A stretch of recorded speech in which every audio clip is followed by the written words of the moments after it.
Caríssimos, quem vos fala aqui é o professor Marcão, com mais um Marcão na História, continuando a nossa saga da história do Brasil colônia. Então ainda estamos no período colonial. Lembrando sempre, nosso canal no YouTube Marcão na História Marco, divulguem para aumentar o engajamento, dando joinha, tudo isso é importante para o canal. Preparando vocês para a ESA, SPSEC, vestibulares e Enem. Temos o nosso guerreiro incansável mandando a sua mensagem. Podem até dificultar a minha batalha, mas nunca me verão recuando da guerra. Foco, determinação, isso leva à vitória. Às vezes, muito talento não ajuda. Se você é talentoso e determinado, imbatível. Agora, se você é determinado, mesmo não tendo talento, você também é imbatível. É essa a nossa missão. Então, olha só. Portugal estava numa pindaíba danada no período colonial. O Brasil era a colônia de Portugal, fornecendo tudo que Portugal precisava, o chamado Pacto Colonial. O Brasil começou lá explorando o pau-brasil, do pau-brasil passou para a cana-de-açúcar, só que não estava dando nada certo. Problema imenso.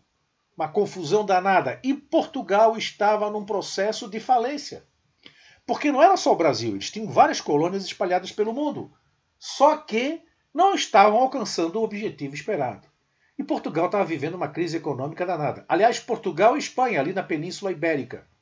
Os primos pobres. Até que aconteceu o milagre. Os bandeirantes encontraram ouro e diamantes no Brasil.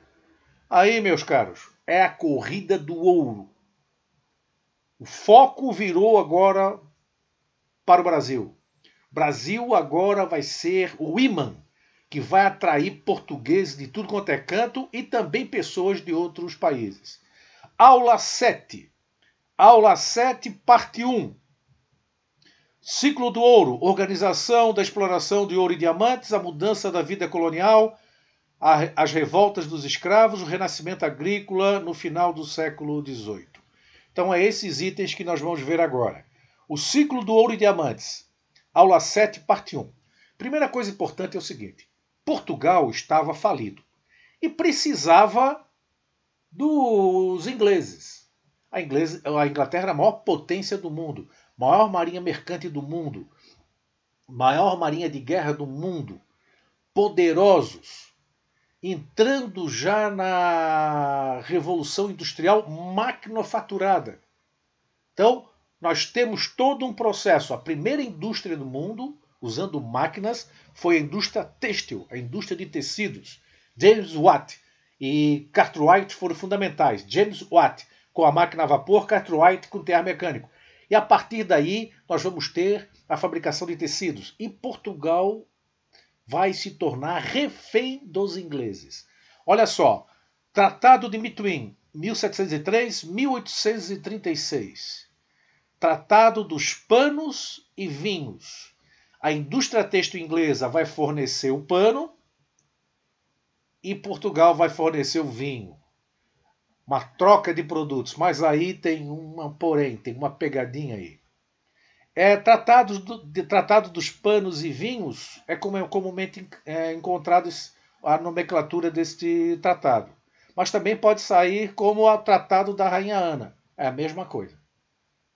Tratado dos panos e vinhos ou Tratado da Rainha Ana. Tratado de Methuen. Olha só que interessante. Tem aqui um desenho que vai mostrar bem como é que funcionava. A Inglaterra, Portugal. Portugal, aqui de azul, a Inglaterra aqui de verde. Olha só, os tecidos, olha como os ingleses eram espertos. Os tecidos ingleses eram vendidos para Portugal. Portugal vendia os vinhos para a Inglaterra. Até aí tudo normal. Não tem problema algum, tratado. Só que o nosso ouro, o ouro do Brasil, era utilizado para o pagamento da Inglaterra. Quer dizer o seguinte, os ingleses aceitavam só o pagamento em ouro. Perceberam? Quanto mais Portugal vai ficando dependente de produtos industrializados ingleses, maior o volume de ouro que saía do Brasil ia parar na Inglaterra. Então, olha só o caminho do ouro. Sai do Brasil, para em Portugal e vai para a Inglaterra. O pagamento dos produtos ingleses feito pelos portugueses era o nosso ouro. Tanto é que existe uma teoria muito grande que o nosso ouro será fundamental para o desenvolvimento da Revolução Industrial Inglesa. Se você for no museu lá na Inglaterra, você vai encontrar lá uma quantidade enorme de ouro, pilhas de ouro, escrito embaixo, ouro do Brasil. Está no museu lá o que restou. Então, o nosso ouro serviu para bancar os ingleses. O ouro do Brasil indo para os cofres ingleses. Exatamente esse caminho que o ouro fez. Portugal, o grande erro de Portugal foi achar que o ouro era inesgotável. Só que o ouro é uma economia extrativa. Uma hora acaba. Extrai, extrai, extrai, acaba. Mesma coisa os diamantes, que viram logo em seguida. Vai extrair, extrair, extrair, acaba. E eles viviam nessa coisa de tirar o que pudesse do Brasil, achando que era interminável. Olha só. O tratado determinava a dependência econômica de Portugal à Inglaterra. Então Portugal antes dependia dos holandeses, lá na época do açúcar, agora está dependendo dos ingleses. Características do tratado, que nós já vimos. A Inglaterra compraria um vinho produzido por Portugal, e Portugal liberava as alfândegas, os portos, para os produtos manufaturados ingleses. No começo, manufaturado, indústria manufatureira. Depois, maquinofaturado, feito por máquinas. Perceberam? São duas etapas. Nós temos a industrialização manufaturada dos ingleses, que tinha a maior marinha mercante do mundo, distribuíam rapidamente os produtos, e depois vai evoluir para a maquinofaturada. Por que a maquinofaturada? Porque precisava aumentar cada vez mais a produção para vender cada vez mais. Por isso eles irão trabalhar na invenção de máquinas para agilizar o trabalho. Manu quer dizer feito à mão. Máquino, feito por máquinas. Substituição do trabalho manual, manufaturado, pelo trabalho feito por máquinas, maquinofaturado. Então olha só, ocorreu uma avalanche de produtos ingleses. Portugal e Brasil. Avalanche de produtos. Tudo era empurrado para Portugal, que empurrava para a colônia. Pagamento. Aí que vem o problema todo, né? Os ingleses são raposas dentro de um galinheiro. O pagamento ouro do Brasil. Essa é a forma de pagamento. Então, o Brasil tornava-se um país agrário, fornecendo tudo o que a Europa precisava, principalmente os ingleses, ajudando inicialmente a manufatura inglesa e depois a maquinofatura inglesa. Quer dizer, comprava o produto industrializado inglês e pagava em forma de produtos. Depois vai pagar em forma de ouro. Sempre em relação de dependência. E quem comandava o contexto da colônia do Brasil eram os ingleses. Portugal só dizia amém. Bom, o ciclo do ouro, os bandeirantes, ciclo do ouro e diamantes. Final do século XVII, Borba Gato, 1695. Ele encontrou ouro, o bandeirante Borba Gato. A lavoura canavieira já estava em decadência, o açúcar já tinha concorrência do açúcar holandês das Antilhas. Então, o processo da produção da lavoura canavieira já estava em decadência. Portugal estava desesperado, estava numa péssima situação, falido. Portugal estava falido. Os portugueses precisavam de uma cobertura financeira. E mandaram então os bandeirantes desesperadamente procurarem metais preciosos. E o Borba Gato passou a ser o grande herói da época, encontrando ouro. Eles financiavam, o governo português financiava os bandeirantes para que eles realizassem expedições procurando metais preciosos. Falei, principalmente ouro e prata. É o metalismo. A teoria do bulionismo. Bulhões era um teórico que dizia o seguinte: a quantidade de riqueza de um país é medida por quantidade de ouro e prata que ele possui. Então a procura de ouro e prata era enorme. Só que aquele problema que eu já falei anteriormente, é extrativo. A economia extrativa vai acabar. Borba Gato, então, encontra ouro. O bandeirante Borba Gato. O bandeirante paulista da capitania de São Vicente busca de ouro e pedras preciosas. Ele é considerado o mais importante dos bandeirantes do século XVII. Participou de expedições com Fernão Dias Paz, descobriu o filão de ouro em Sabará, Minas Gerais, e virou estátua. Bandeirante Borba Gato, aquela estátua que foi colocada a fogo, vocês lembram? Em São Paulo. Incêndio da estátua de Borba Gato 2016, protesto político em São Paulo, em que um grupo botou fogo na estátua do Borba Gato, que é o símbolo do bandeirantismo. O símbolo dos bandeirantes paulistas com a descoberta de ouro. Com a descoberta de ouro, todo mundo fala, descobriu ouro. Minas Gerais. Não só Minas Gerais. Minas Gerais, Mato Grosso, Goiás. Então, olha só, as regiões aqui, século XVIII.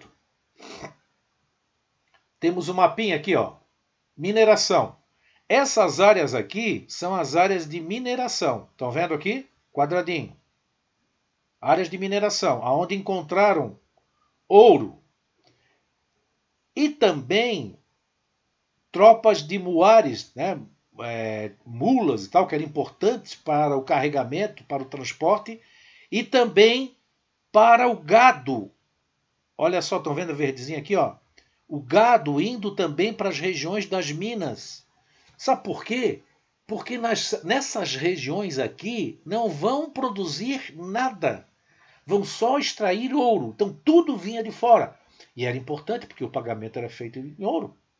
Todo mundo queria vender. Então o gado, manufaturas, alimentos, muares, mulas, né, cavalos, tudo era levado para vender. Por exemplo, o gado ele era vendido na feira de Sorocaba, São Paulo. Era comprado e levado para a região das Minas.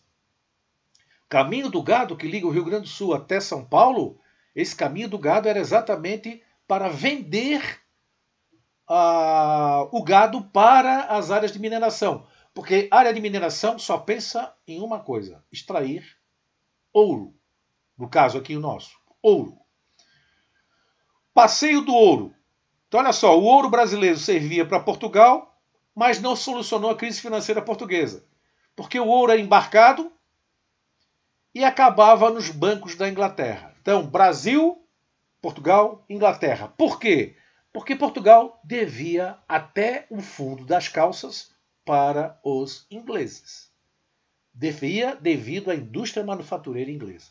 Aquele belíssimo tratado que nós já vimos no começo. A extração do ouro.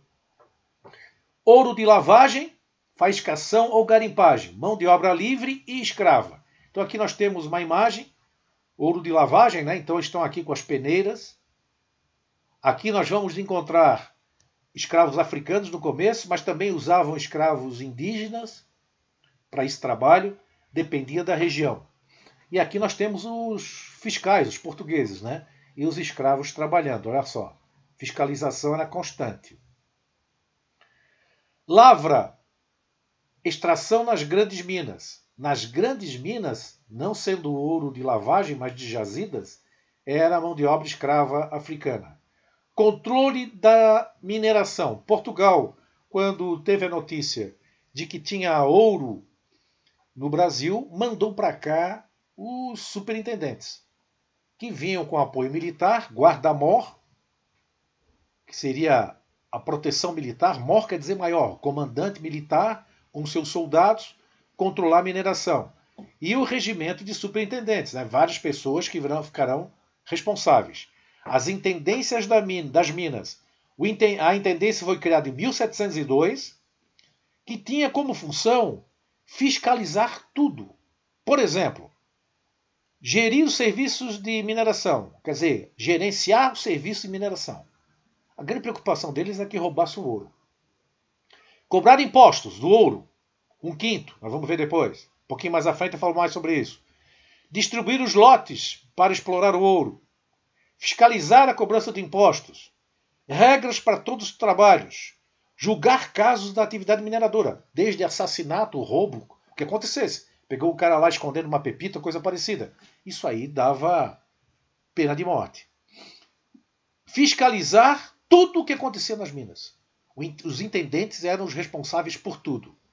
A criação de intendentes das minas, o regimento superintendente com os oficiais, militares, guardas-mores, foi criado em 1702 e tinha essa função de fiscalizar todas as regiões. Eu falei para vocês que era Mato Grosso, Goiás, Minas Gerais. Então, na maioria o grande volume de ouro. Então, tudo isso aí tinha que ser fiscalizado. Descoberta de jazidas. Foi descoberta as jazidas, foram divididas em lotes e começa a exploração. Esses lotes eram chamados de datas. O governo exigia o pagamento do quinto. 1/5 de impostos, 20%, sobre todo o ouro. As pessoas que tinham que pagar esse 1/5 chamavam que era um quinto dos infernos. E nós vamos ver como é que eles faziam para controlar esse pagamento do quinto. Do 1/5 dos infernos. Que virou um palavrão, né? Se você mandar alguém por 1/5 dos infernos, você vai comprar um problema. Captação. O número de escravos que o proprietário tinha era o valor que seria cobrado de impostos. Então eles contavam, o cara tem tantos escravos, vamos cobrar tanto de impostos. No mínimo 1/5, que era os 20%. Muito contrabando direto, e eles criaram então as casas de fundição. As casas de fundição eram casas onde o ouro era obrigatoriamente levado, eu vou mostrar para vocês, para lá para ser derretido e já tirado a parte do governo. E a chamada derrama, que é a cobrança forçada do imposto atrasado. Se o cara não pagar, vai ter derramamento de sangue. Derrama aqui. Contrabando, quem contrabandear vai ser punido. Tem que levar para as casas de fundição. E se por acaso não tiver como pagar os impostos, vai partir para a derrama. Que vai ser desde invasão de propriedade, tomar propriedade, espancamento, prisão, o que você possa imaginar. Como é que era feito esse contrabando? Vocês já ouviram falar no Santo do Paoco? O que é o Santo do Paoco? É um cara que tem cara de santo, mas não é. Santo do Paoco. Como é que aconteceu? Olha que beleza aqui, ó. São José. Esse santo, a Igreja Católica dominava todos os países aqui da América do Sul. Se você pegar do México para baixo, já na América do Norte, né, pegando do México para baixo, América do Norte com o México, Central Sul, eram católicos, ao extremo. Aí o que vai acontecer? São José está aqui, né, o santo, só que esse santo era feito de madeira, olha que obra de arte, né? Era feito de madeira, só que aqui atrás tem um segredinho. Estão vendo aqui? Tem essa abertura. Tirando essa abertura, eles enchiam de ouro aqui. E o cara entrava no navio, abraçadinho com o santo, levando para Portugal, contrabandeando sem pagar 1/5, os 20%, que era obrigado a ser em barra, e aqui eles botavam em pepita. Na verdade, é contrabando. Se fosse pego, o cara ia preso. Mas isso era muito comum. Então Portugal estava de olho o tempo todo. Por isso essa expressão do Santo do Paoco. Tanto para ouro em pó, diamantes e pequenas pepitas. Estátuas ocas feitas de madeira. Então o cara encomendava isso. Casas de fundição. Então tá aqui, ó. Essa casa aqui é uma casa de fundição em Sabará, Minas Gerais, onde o ouro era levado, derretido, transformado em barra. Proibia a circulação de ouro em pó, em pepita, seja o que for. A obrigação do pagamento de 100 arrobas anuais. Fixou o quinto de 100 arrobas anuais, 1,5 tonelada. Quando não obtinha o pagamento da região das 100 arrobas anuais, vinha a tal da derrama. O que é a derrama? Cobrança forçada dos impostos atrasados. Aí é pancadaria, prisão, tomar posse de terras, de casas e tudo. O cara perdia tudo se não pagasse o tributo. Então essa aqui era a famosa casa de fundição, que transformava o ouro nas barras. Estão vendo aqui, ó? Aqui o símbolo da coroa portuguesa e tem vários detalhes aqui. Dependendo, você sabia de onde vinha, escudo de Sabará, qual era o peso, qual era a pureza, tudo era indicado. Olha a data aqui, ó, 1809. Aqui tem um número exato, tudo registrado. Era assim que se organizava. Por exemplo, o 2 aqui era o peso 2 onças. 2 onças seriam 28,34 gramas. Então, tudo tinha o registro. E cada um desses itens aqui é o registro até do cara que fez, que derreteu e fez a barra. Tudo estava muito bem organizado para poder circular com esse ouro. Nos primeiros 70 anos do século XVII, o Brasil produziu mais ouro que a América Espanhola toda produziu em 357 anos. A quantidade de ouro extraído do Brasil correspondia a 50% da produção mundial. Então, o ouro transformado em barra, e quem não transformasse em barra era contrabando e acabava preso ou condenado à morte.